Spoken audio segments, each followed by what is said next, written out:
आज हम सॉल्व करना सीखेंगे भाग। तो हम 7 को 85, बहुत सारे बच्चे होते हैं जो डायरेक्ट भागा करते हैं, वो गलत बात है। पहले हम देखेंगे 7 से छोटा क्या है। ठीक है, 8 बड़ा है। तो यहाँ जो हमारा बड़ा आ गया ना, तो इसमें छोटा चाहिए, तो 7 के टेबल में एक बार में 7 छोटा मिल जाएगा। इसे हम माइनस कर लेंगे, तो 8 में से 7 गया तो हमारा 1। तो ये जो 5 है वो हम उतार लेंगे, तो ये 15। तो 7 के टेबल में 14 छोटा है 2 बार में, तो यहाँ 14 लिखेंगे, माइनस कर देंगे। 5 में से 4 गया तो 1, 1 में से 1 गया तो 0। अब ये जो 7 है हम उसे यहाँ लिख देंगे। अब 7 के टेबल में 17 से छोटा है, वो भी 14 ही है। अब इसे 7 में से 4 गया 3, 1 और 1 0। अब हमारा बच जा रहा है 8। अब इसे हम उतार लेते हैं, तो 17 के टेबल में 7 के टेबल में अगर 38 से छोटा देखा जाए तो 7 5 35। इसे भी हम माइनस कर लेंगे। 8 में से 5 गया तो हमारा 3। अब हमारा बच जा रहा है 9। तो इससे भी छोटा 7 के टेबल में 39 से छोटा है 35। अगर हम इसे घटा लें, 9 में से 5 गया तो 4। अब हमारा जो है बच जा रहा लास्ट नंबर 4। तो 7 के टेबल में 6 बार में 42 आ जाएगा। अगर हम इसे घटा लें तो 4 से 2 जाएगा तो 2, 4 से 4 गया तो 0। तो ये हमारे यहाँ कंप्लीट हो रहा है।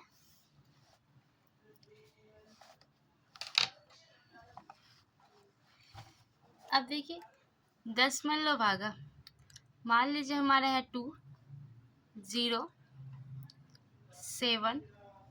ठीक है, अगर हम नीचे भागा करने के लिए बोल दें इसको हम 0 3 से, तब इसे हम कैसे सॉल्व करेंगे। तो हम पहले लिख देंगे जो है, और ये भी नीचे लिख देंगे। ये इसका मतलब होता है भाग डिवाइड। ठीक है, यहाँ से हम दशमलव हटाएंगे, 2 कितना है, 2 अंक है ना, तो 2 0।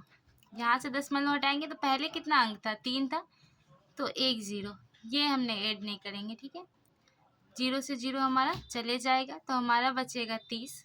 भागा कर देंगे 207 से। तो 30 के टेबल में 6 बार में 180, 7 बार में हमारा इतना आ जाएगा 210। जो बड़ा है तो हम 6 ही बार में डालेंगे 180। तो घटाने पे 7 में से 0 घटाएंगे तो 7 ही लिख देंगे। 1 हम यहाँ से हाथ से लेंगे, क्योंकि 0 में से 8 नहीं जा सकता। हाथ से लेने पे 10, 10 में से 8 गया तो 2। यह हमारा 1 बचा, 1 में से 1 गया तो 0। ठीक है, अब इसे आगे ले लेते हैं हमें।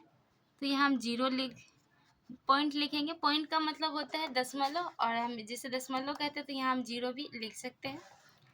अब ठीक है, अब इसे देखिए 7 बार में 8 बार में करेंगे तो कितना हो जाएगा, 8 दिया 24, मतलब 0 लगा देंगे 240। 7 बार में तो 7 दिया 21, 0 लगा देंगे 210। तो 7 बार में 210।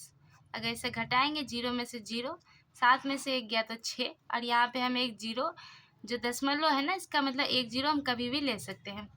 तो अब कितने बार में आ जाएगा, 5 बार में हम करेंगे तो कितना आ जाएगा, 5 बार में हमारा आ जाएगा 15, मतलब कि 150। ठीक है, तो ये 5 बार में तो नहीं आने वाला है। अगर हम 10 बार में करें तो 320 बार में करें तो 600 आ जाएगा। तो देखिए गुना करने का एक ट्रिक भी है।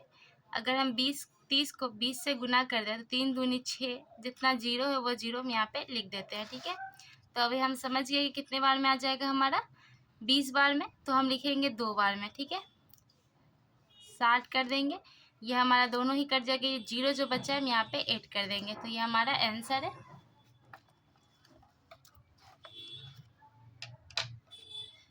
अब देखिए काट छाट वाली भागा भी सीख लेते हैं इसी में।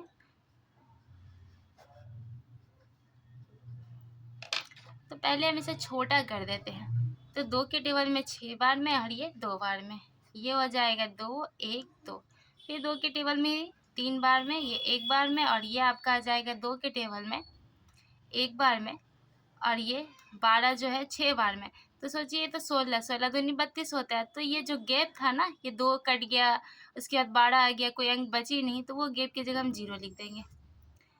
ठीक है, तो एक इस तरह भी हम काट छाट के थोड़ा आसान करते हैं। अब 31 के टेबल में हम इसे जोड़ देते हैं।